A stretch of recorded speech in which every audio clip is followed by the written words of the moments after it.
As you can hear in the background, I'm at a Christmas event on Grange Park in Blackpool, with children gathered here for a Christmas party and celebration and nativity.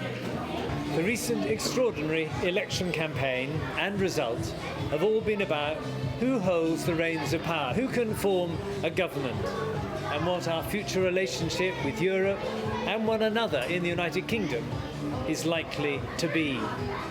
The election has invited the people of this country to vote on who they want to see in charge for the next 5 years, and it's been a clear expression of democracy. And while there'll be very different views on the choices people make here or in other democratic nations about their leaders around the world, once a conclusion is reached, then we just have to get on with it. Well, many years ago, the arrival of Jesus was massively misunderstood by the people of his time. The original script, God's manifesto that we find in the Bible, tells us that many years before, God had promised that a child would be born who would be a king and who would start to build a spiritual kingdom. And the promise goes that the government of that kingdom would be on his shoulders, and he would be called Wonderful Counselor, Mighty God, Everlasting Father, and Prince of Peace.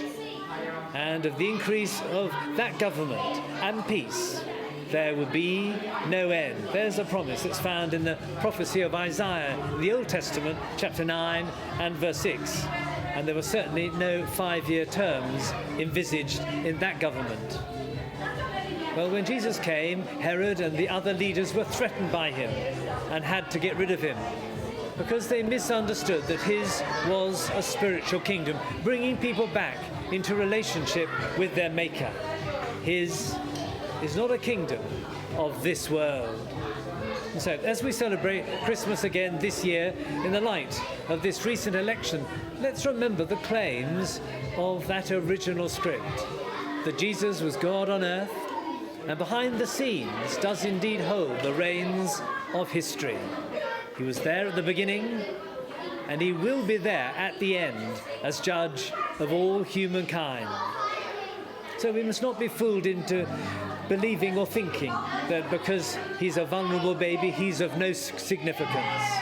He is the one to whom all authority in heaven and on earth has been given, and before him every knee must bow and every tongue confess that he is indeed the Lord. So that's why Christmas should be about Jesus, and that he should feature in our celebrations. He invites all people, not just some or a few, but all, to accept that he longs to govern the hearts and minds and lives of all people.